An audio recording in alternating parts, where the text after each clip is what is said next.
It's the one thing that we all have, the mind, right? But it's the one thing that we don't have a manual for. We buy a blender, we get a manual. Our iPhone comes with a manual. We get a car and it has a manual.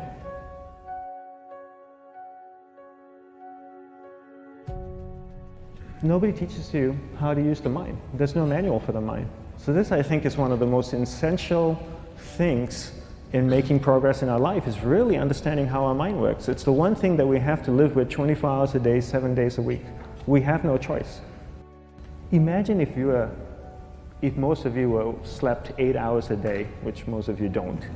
You slept and you were awake 16 hours a day. In the 16 hours you practice your awareness just randomly moving from one thing to another, to another, to another. All day practice being distracted. What would you be good at after 6 months? You did the 16 hours a day, you just allow your awareness to jump from one thing to another, to another. I'll tweet right now, I'll switch to text messaging, then I'll go to email. Oh, my phone's ringing, so I'll answer the phone. And then somebody's speaking to me, so I'll have 2 conversations at one time. And I'll just do this 16 hours a day, 7 days a week.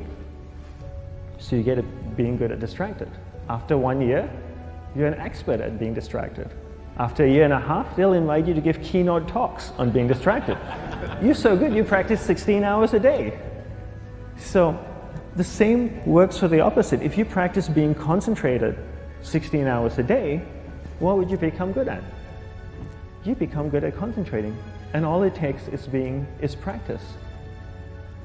By just doing one thing at a time. Keeping your awareness on one thing at a time. And you integrate this into everything that you do in your life.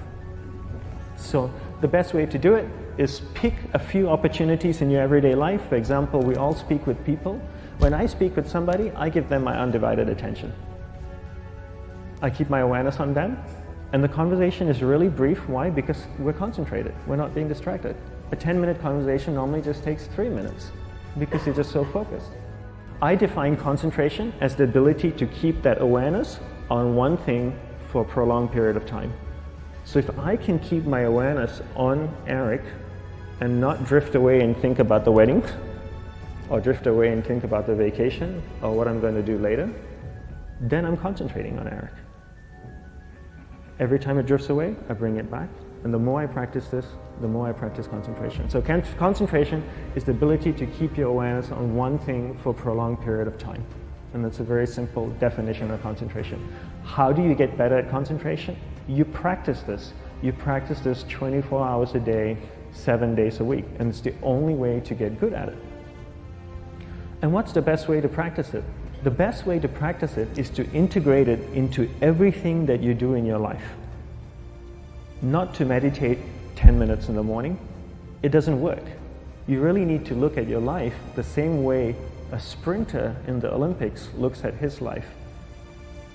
You've all heard of Usain Bolt, the man that won the gold medal twice, 2 Olympics in a row, broke the world record. I don't know anything about him, to be honest.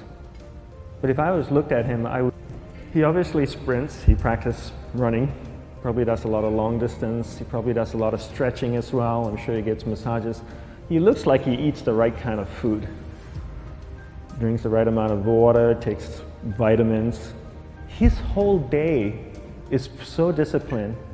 For what?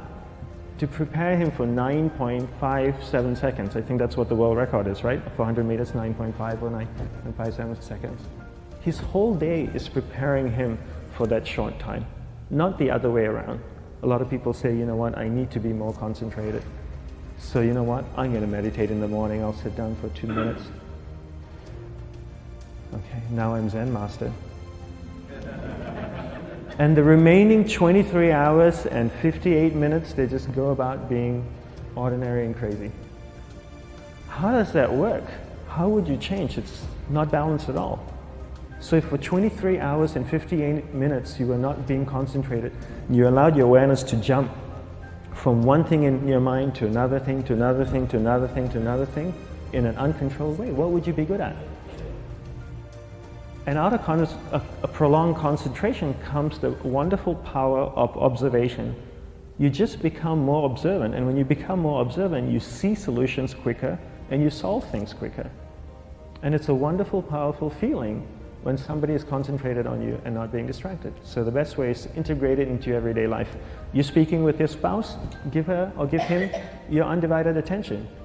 So develop your awareness, integrate it into everything that you do in your life. And that's the best way you become good at. The next thing we need to develop is develop your will. Will is really important. Will is almost like a muscle in your mind, and you use that to pull and control your awareness and take it from one area of the mind to another. And the will needs to be developed, and same like concentration, if you don't cultivate the will, it doesn't grow. And this is something that really needs to be cultivated. How do you develop the will? There are 3 very simple ways to develop the will. 1 is you finish what you begin. 2 is you finish it well beyond your expectation, no matter how long it takes. 3 is you do a little bit more than you think you can do. All of those things require effort, and effort is will. It's so much easier to start a project than to finish a project, right? When you start a project, you're feeling creative, you're feeling inspired, you're full of energy. At the end of the project, you go, whose idea was this? So it requires tremendous amount of will to finish, and every time you complete something, you develop a little bit more will, and you have that muscle. And will is an amazing thing to develop, because once you develop will, that same will you can use in every aspect of your life to keep your awareness on one thing at a time, to finish projects, to see things through to the end, anything you want. The best way to develop will? Bring it into your everyday life, into everything that you do. Give you an example. The way I integrate it into my everyday life, I try and finish what I begin. So for example, going to sleep. I sleep every night. So I put on my pajamas, I floss, I brush my teeth. I go to bed, I sleep, I wake up in the morning, I make the bed. Why? Because I'm finishing what I start.